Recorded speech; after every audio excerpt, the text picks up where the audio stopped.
Hello everybody and welcome to your daily dose of Lauren. I of course am Lauren, and this is the channel dedicated to helping you get through your week because I of all people know how difficult that can be. And today is the second episode of Connect the Plots. Basically what this is I take 2 movies or 3 movies if they're maybe a trilogy or something, and I try to connect some differences or try to connect possibly what happens between the movies, if there's like a gap or something in one movie is different than in the first one as far as like characters or something goes, and really just showing similarities between them and just trying to connect them all through. And earlier this season I did The Mighty Ducks and D2 The Mighty Ducks, and if you haven't watched that one, go back and watch that. But now I will be connecting D2 and D3 and I guess D1 as well, because it kind of goes back to the other ones as well. So anyways, so D3, we see the team I guess getting accepted into this private school, this private high school. They somehow got scholarships to high school, which I didn't think you could do. Maybe I'm wrong, but they got scholarships to this high school to play hockey, and basically they're brought in as the junior varsity team. So I'm assuming they're like grade 9. In the movie, Charlie says that he's 14 years old. So yeah, I mean, I'm assuming they're around that age, or obviously they're that age, but that grade. But yeah, so after they get accepted, I guess Coach Bombay tells Charlie that he's not gonna be their coach this year, and Charlie gets mad, and he's got a real attitude problem in this movie. So then basically they start the movie off, and the team is gonna go to their first day of school, but we see Russ, Julie, Kenny, Luis, and Dwayne are already there at the school, and then the rest of them basically are gonna rollerblade to the school. So Charlie ends up meeting Fulton in his alley, and Fulton reveals that that Portman isn't coming because Bombay's not coming, so neither is Portman. And that's kind of the first major thing that's different, is that Portman is not going to be in the school with them. But we also noticed that one other character from the first 2 movies actually is not in this one, and that's Jesse Hall. And they don't have any explanation or anything, he's just not in it. So I take it upon myself to try to make that connection. I think because they would have been offered these scholarships, Jesse was always like on Adam's case for being a cake eater. You can tell he doesn't really like that rich lifestyle, so I think he just didn't want to play for that school. I think he just didn't want to go to school there at all, or he just doesn't want to play hockey anymore, which could be as well. So there's multiple reasons, but he's not in this movie. So they start rollerblading. They pick up the other guys and Connie, and it's kind of interesting because we see a rollerblading scene or 2 in every movie. So in the first movie, they're rollerblading Mall of America. That's kind of the big scene in that movie because they're teaching Fulton how to skate. Second movie, when Charlie's rounding up the team, they're rollerblading. And then in this one as well, rollerblading to school. And the second one, Goldberg kind of falls down a hill. In this one, once again, Goldberg goes off on his own, getting caught in a garden hose, a sheet put over his head, a pit bull chasing him, and so Charlie goes after him to try to save him, and they end up jumping over a bridge, huge bridge. Charlie jumps over a car before that, but then they both jump over this bridge. And of course they land right with the rest of the team, and of course, right? Then at the school, the guys that are at the school are introduced to the varsity team, who is going to be their big rivals for this movie, like Iceland in the second and the Hawks in the first.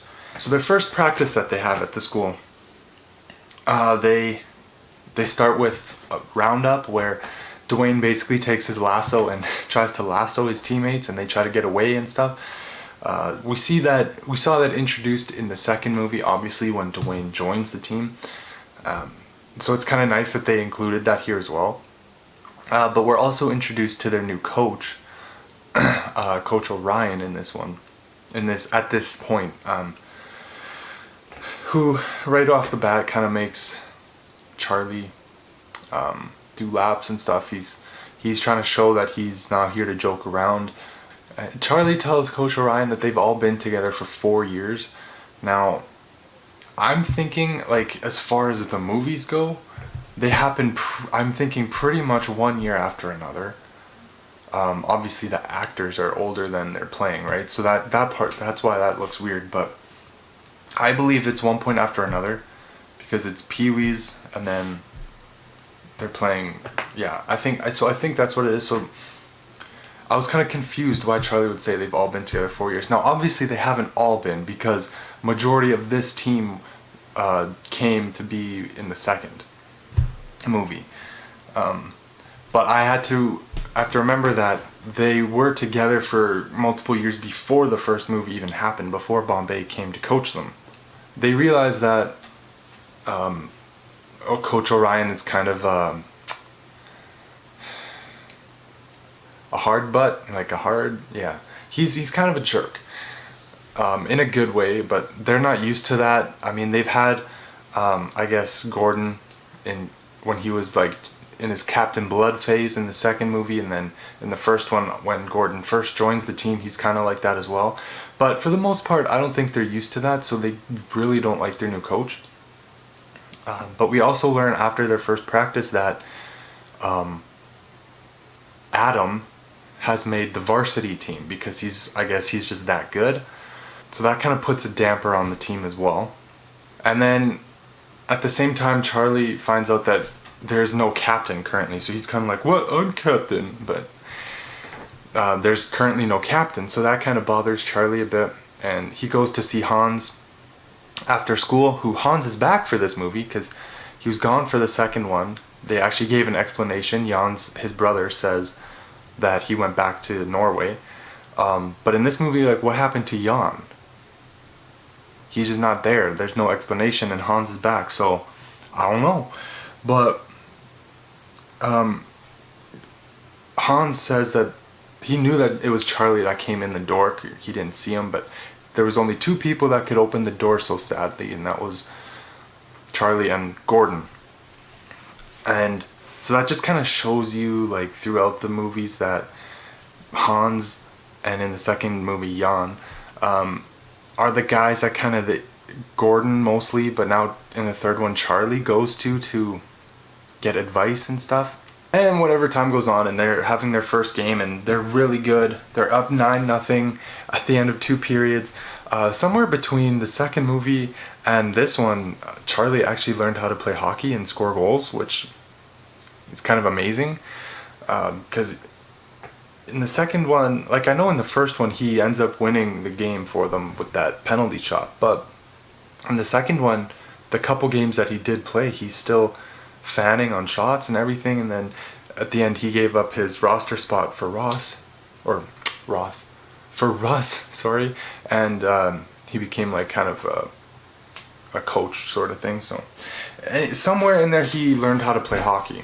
But we kind of see a similarity in this movie to the first one, in where they're in the diner, like Charlie and his mom, and Charlie's being a big baby, right, about his coach and everything, because he got mad at them, and his mom reminds him, like, hey, you felt the same way about Bombay too.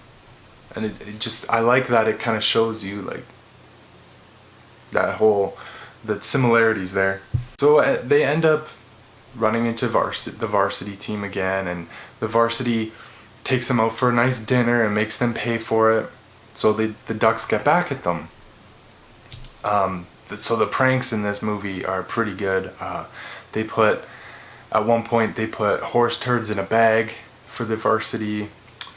They froze the varsity jackets with liquid nitrogen. The big one is probably the fire ants in the bedrooms. But you just kind of see the pranks. So that was the big one in this one. And then the second movie, you see kind of like they prank each other. So like they tickle Dwayne's face with the feather, and he puts the shaving cream on. And in the first one, pretty much right off the bat, you see them put dog poop in a purse for this guy to steal the purse and find out there's dog poop in there. It's nice to see that they've kept the pranks going throughout all three movies. So because of that big prank, now the varsity challenged them to a game the next morning. And it's unsanctioned, like there's no coaches, no refs, nothing. It's just the two teams going and playing.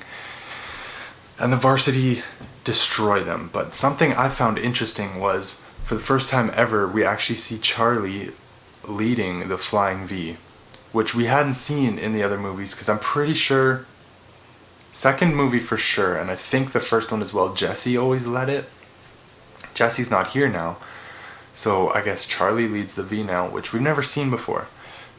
But anyways, like Adam now playing for the varsity team and Charlie, they end up getting in a fight, and well, the whole team, both teams start fighting, and Coach Orion ends up coming in and breaking everything up, and he tells them to take off their Ducks jerseys, because basically it's time to grow up, and and Charlie and Fulton didn't like that. They're being big babies, so they keep their jerseys on, so they're kicked off the team basically. And Charlie goes to pout to Hans about it, and Hans is listening to the game on the radio, and we hear that Goldberg is on defense now, which is interesting because Julie was made the #1 goalie, so where did that leave Goldberg? So I guess now they don't have a backup goalie. Now Goldberg is playing defense, which is interesting. But Hans has a nice talk with Charlie. Charlie doesn't take it well, of course. But Hans, even in the other movies, had a way of talking to Gordon that just kind of set everything in perspective. And I think that's what he was trying to do here. But Charlie just wasn't having it. And then, of course, Charlie gets mad at him and then finds out later on that Hans actually passed away after that. And Gordon comes to the funeral with the green District 5 Ducks jersey, with Hans' name and number on it, and he puts it on the coffin, and he tells the Ducks that are there, he says, like, every time you touch the ice, remember it was Hans that taught us to fly. Charlie ends up walking away crying because he's just devastated, right? And the next morning, Gordon wakes him up early and talks some sense into Charlie. Like, he takes him to the rink, he shows Coach Orion skating with his daughter who's in a wheelchair, and just kind of like explaining, like, he's not the guy you think he is, like, he's a good guy. And Gordon kind of takes the place of Hans there, where he actually says something that makes it click for Charlie, and everything makes sense. And so Charlie ends up going back and joining the team. Well, Fulton did too, but earlier, before the funeral and everything. But so Charlie now is back, and he rejoins the team right on the bus. He asks the coach if he can come back. Yes, he can come back. And then right away, as they're about to leave for their game, and the dean of the school comes onto the bus and says that they're going to have their scholarships revoked. So no game. So they end up fighting it. They decide to fight it, and they get Gordon on their side, because remember, Gordon is actually a lawyer. In the very first movie, he starts off as a lawyer. So he threatens to sue the school, basically, if they take their scholarships away. So they end up getting to stay. And at the end of this scene, I never caught it before. Like, I caught it a couple times, but Gordon says to Charlie, "I've got some business in Chicago. I'll be gone for a few days." And they kind of just leaves it at that. And we'll find out what that is later on, but it's pretty cool actually. But then after the meeting, like, obviously the varsity's mad that they're staying around, so, and they're coming up to the junior varsity showdown where they play each other for real. And Charlie says, like, "Hey, you had an unfair advantage last time. You had one of us, Banksy." And so basically varsity gives them Adam back, which that's not up to the players to do. That's kind of up to the coaches to decide, but I don't know, whatever. But anyways, they got Adam back now, so that's good. And Orion teaches them now how to play defense in preparation for this game. And I like that it's unorthodox coaching. Like, in the first movie, they used the eggs to teach passing, like the soft hands. And in the second movie, to teach them how to skate as a unit, Gordon ties the whole team together and they have to skate as one. And then in this one, he teaches them defense by cleaning out the garbage. So he'll put a bunch of garbage on the ice and they gotta, clean it out from in front of the net, sort of thing.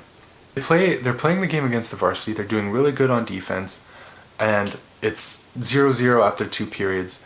And then I like it, there's a little surprise cameo from Paul Kariya, my favorite player, at the in-between periods for some random reason. If you think about it, he was probably playing for the Ducks at the time, but then he would just come to some random high school in Minnesota. So, like, doesn't make sense, but I'm glad he's in it. But anyways, Averman, I think, says in the locker room, he's like, "It's gonna take a miracle for us to hang on." And then boom, Dean Portman walks in, and he's like, he like read his scholarship off, and he's like, "Had this lying around the house in Chicago. My attorney thought I should sign it. I agreed." That was Bombay's official business in Chicago, because if we remember the second movie, they said he was from Chicago. So the game comes down to like the final couple seconds, I guess. Portman's in the box. He ended up stripping his clothes off, but anyway, he's in the box. Then they get a too many men call, so they put Kenny in the box. So it's 5-on-3, and so they choose Conway, Banks, and Goldberg, who's now earned his spot as, I guess, one of their top guys, to do this, to be the 3 for the 5 against 3. And right before they go out to play the rest of the game, Orion slaps a stick on, I guess, captaincy on Charlie's jersey, so making him the captain, like he's now earned it. The last seconds of the game, like Charlie has the goalie beat, passes it back, and luckily Goldberg's standing there, and in the last 2 seconds, Goldberg shoots it in, gets taken out, and scores, wins the game. We never would have thought we'd see this from Goldberg, but he wins it for them, and they're celebrating everything, and Luis ends up making out with the varsity guy's girlfriend, and Charlie tells his mom he loves him, what a sweet boy, and then he makes eye contact with Gordon in the crowd, and Gordon's smiling at him and approving and whatever, and then he looks off to the side, so Charlie looks too, and then under the scoreboard a banner rolls down, and it's like the Eden Hall Mighty Ducks, and the new logo and everything, and it's like, cool, man, look at this and everything, and it's like, yeah. So yeah, that's basically what happens. We see different things, like Jesse's not in it, Portman's not in it for most of the movie. He comes in at the end. He's there in the beginning, but then after, obviously, he finds out that Bombay's not going to coach them. And the reason why he's not coaching them is because he's apparently he's one of the people now in charge of the Junior Goodwill games, and so he couldn't pass that opportunity up and everything like that. But it was very good to see, like, just making those little connections throughout, like, the 3 movies is fun. Many different reasons why Jesse couldn't be there, but it's really up to, I think, the fans to figure it out, which I think is fun. Anyways, you guys, that's all I got for this episode. If you enjoyed the movie, if you liked the video, make sure you hit the like button and subscribe for more. Thank you for a great season, and I will see you guys tomorrow.